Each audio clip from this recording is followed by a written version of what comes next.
The quarterback position is absolutely brutal. You can go from the hero one day to the biggest enemy the next day. One game you'll be getting cheers, the next game you'll be getting boos. It seems there's always a very small window for a quarterback, and in today's video, we're going to talk about a player who got absolutely screwed. Some were saying he was the next big thing at Georgia, but he literally only got one opportunity to play, and some could argue it was the worst performance for any starting quarterback in Georgia football history. Today we're going to tell his story, go through his career, just how bad of a game he had, and ultimately what happened to him since then.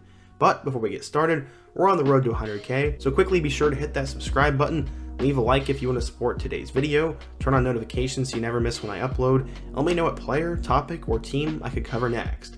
Now, let's get started. So you're probably wondering who the subject of today's video is, and it is none other than former Georgia and Colorado State quarterback Faton Bauta. If you're a Georgia fan, this definitely brings back some interesting memories, but a lot of people don't know the story behind him and how crazy of a journey he had to get to this point. So let's shed some positivity and go back in time. In order to tell the Faton Bauta story, we first need to go way back in time, as his parents immigrated to the United States from Albania. His father came to the United States with just a couple dollars in his pocket, and this would help instill a deep work ethic inside of Faton.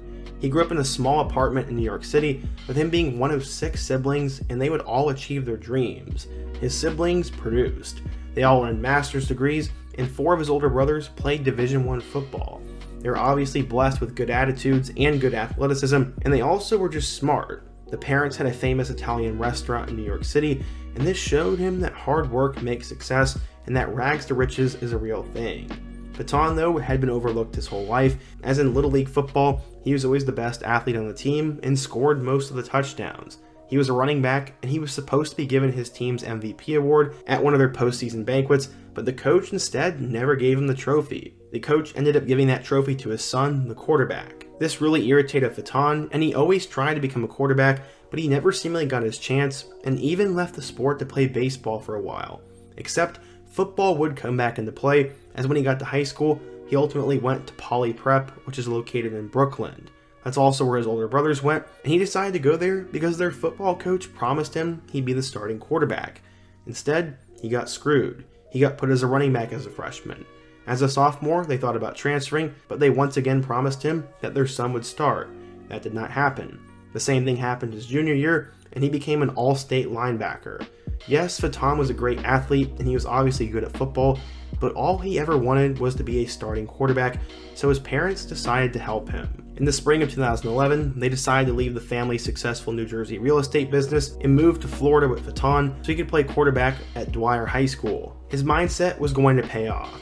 He said, quote, "There are faith-based people and there are works-based people.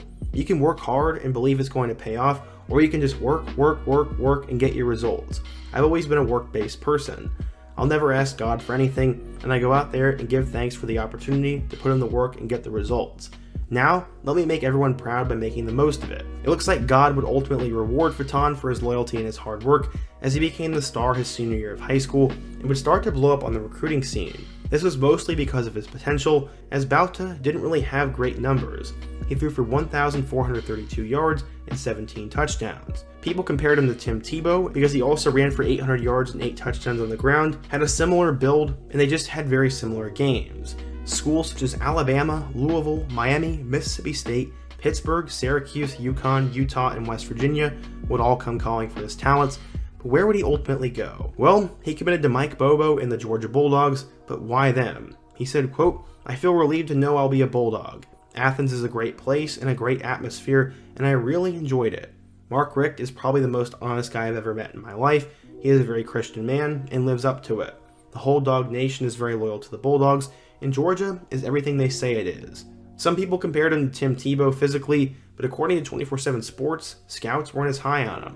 They only listed him as a 3-star recruit, the number 10 dual-threat quarterback, and the 442nd best player in the class of 2012.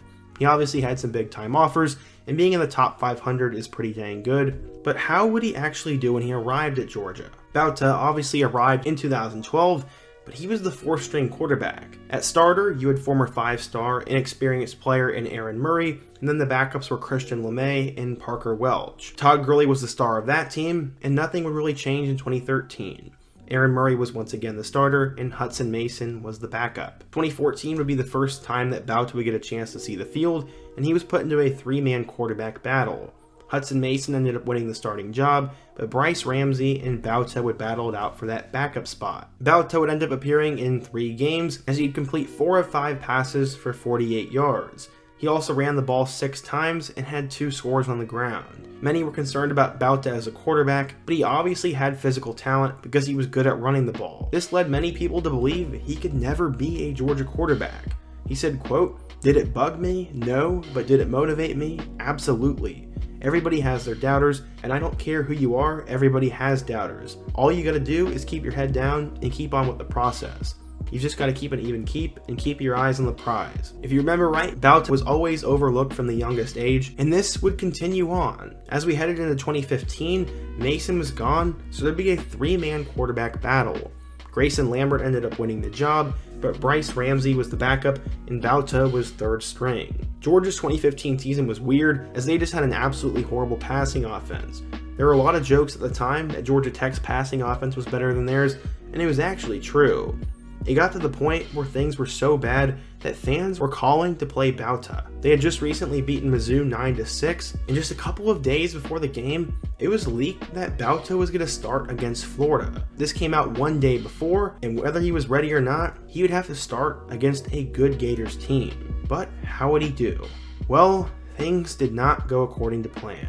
After a couple of early drops and missed throws, Bauta would go on to have what some believe to be the worst single passing game in Georgia football history. He went 15 of 33 for 154 yards with no touchdowns and 4 interceptions. The horror story just continued to get worse and worse throughout the game, and Georgia got blasted 27-3, and many said this was the game that got Mark Richt fired. Bauta was absolutely screwed, as not only was he set up to fail, but the style of offense around him was not suited to his strengths. He was making his first career start in a high pressure situation, and it seemed he was not at all prepared for this moment. It didn't help that a couple of early confidence boosters turned into drops, and this ended up being Bauta's only game he ever started in a Georgia uniform. He didn't play the remainder of the season, and Mark Richt was fired.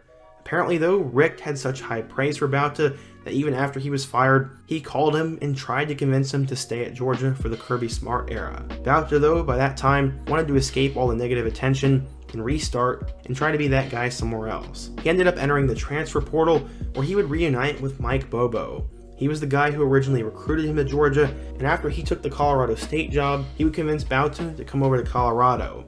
Unfortunately though, he'd end up being the backup. Sophomore Nick Stevens was supposed to be the guy, but this was Bauta's last opportunity. He'd end up playing in a couple of games, as in their first matchup against Colorado, he'd come in and go 6 of 9 for 32 yards and a touchdown. This would end up being the only touchdown he would ever score through the air in his college career, as despite playing in 6 more games, he never really got an opportunity to play, and ended up going 12 of 29 for 114 yards with 1 touchdown and no interceptions in his Colorado State career. Through 4 seasons, he had pretty much never seen the field, was criticized for having one of the worst single game performances ever, and he could just never quite reach his potential, it seemed. I definitely remember that Florida game, but Bauta has a bright future. Everyone always credited him for being the hardest worker in the locker room, and with his mindset, he was inevitably going to be successful at whatever he did next, and many coaches believed that he would go into coaching. That is exactly what would end up happening, as he would take a job with Monmouth, and he's also since coached for Colorado State and South Carolina. It looks like though, after coaching at those 3 schools, he decided to go back to what his family always did, and based on his LinkedIn, he is now currently in real estate. After reading this guy's story, he is definitely extremely inspiring, as despite getting screwed over and always being overlooked, he always kept a positive attitude and is going to be successful in life. He's also a very religious person, and I am as well, so it definitely inspires me, and I'm happy to see he is now finding success. Many college football fans will remember him as having one of the worst performances in college football history, but I think it's time to look past that, and this guy is definitely a success in the grand scheme of life, and as a story we should all try to follow. But what do you guys think? If you're a Georgia fan, what do you think of Faton Bauta? Who is another player I should cover in my next video? And what's another team, situation, or anything I can do next? Be sure to let me know down below, leave a like if you want to support today's video, subscribe if you're new, and check out all my other videos on the end screen. Hope to see you guys again soon, but until next time, peace.